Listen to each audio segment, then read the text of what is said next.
Ladies and gentlemen, my name's Paul. Hopefully having an amazing day.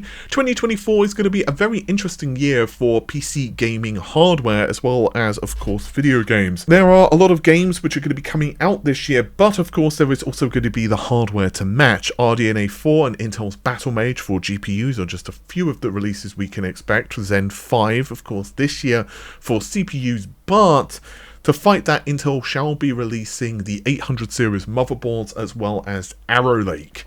And that, as you probably guessed, that's going to be the focus of this video.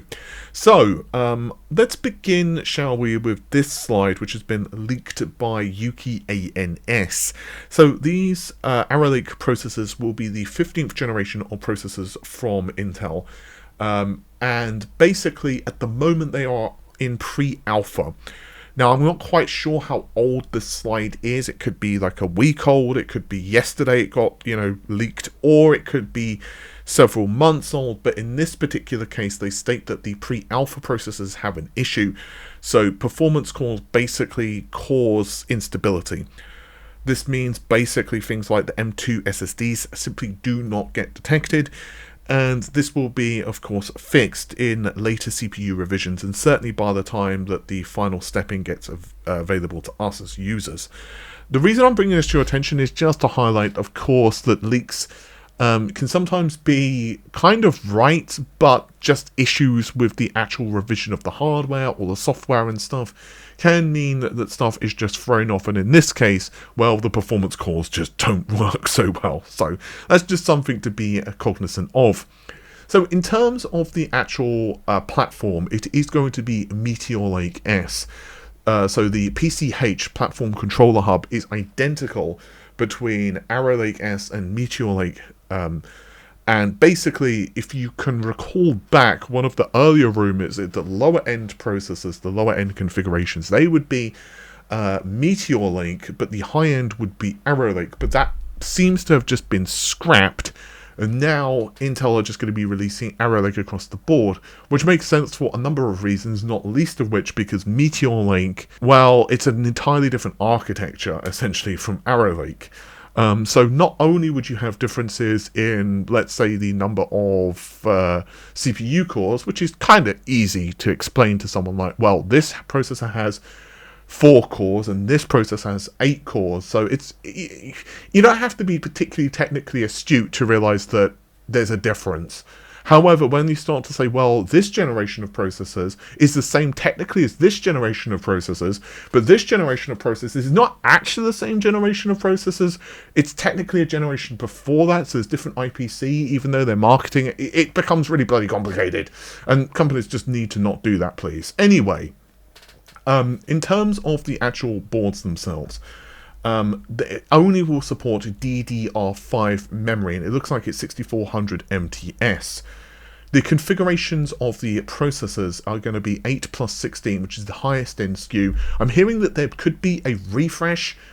I've heard really mixed things about that. Some people are saying it possibly is not going to happen. Others are telling me it definitely will happen. I don't know, but if it does happen, it's going to probably be late this year or more likely early next year that the refresh occurs. Let's put it this way, I wouldn't bet my house on it. Anyway, 6 plus 16 and 6 plus 8. And again, 6400 MTS is what we're looking at here for the memory support. So if you have DDR4 memory, that's just not going to cut it, unfortunately. In terms of the actual I/O, however, there are some improvements. So again, this is the 800 series chipset, which is using the LGA 1851 socket. So what that basically means is that you will not have forward/backwards compatibility with the current boards, for example, Raptor Lake or Alder Lake. So if you have, let's say, one of the 12900K processors, you cannot, of course, do a drop-in upgrade, which is obvious.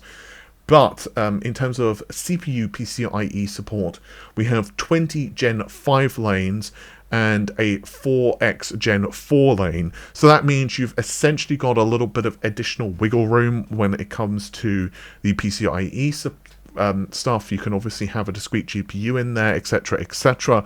And you've also got a slot for other uses, whatever you want to do. And you've also got a chipset PCIe support up to 24 Gen 4. Of course, this is going to be configurable, and different vendors may not even, provide all of those slots or whatever. There is also an absolute crap ton, I'm mentioning this just because I find it quite funny, of SATA ports, up to 8 of the bastards.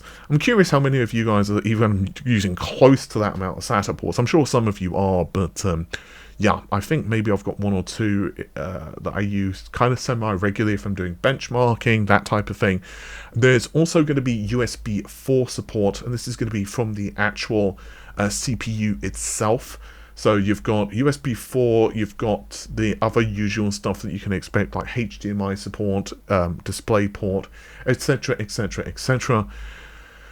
And ultimately, there are a couple of images as well, which kind of give you guys somewhat of an indication of how the actual processor as well as the motherboards themselves will communicate. I will be actually quite interested to see how well these processors fare. I mean, I have heard that they're actually relatively power efficient, but as always with this stuff, we'll just wait and see. I am going to be also very interested to see what kind of strategy Intel uses to market these things. Simply because, of course, there are so many different architectural changes. I guess the real question is how well they're going to face off against Zen 5.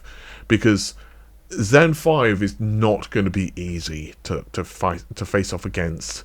There's a very it's kind of strange because to some degree AMD are actually fighting itself. Like if you look at Zen 4 just for example, and I'm very curious to hear your thoughts on this as well. But if for example you were one of those folks who were like, okay, well, I have an X3D Zen 3 chip, you may have just said, well, why would I upgrade to like I don't know, like a 16-core Zen 4? Why would you do it?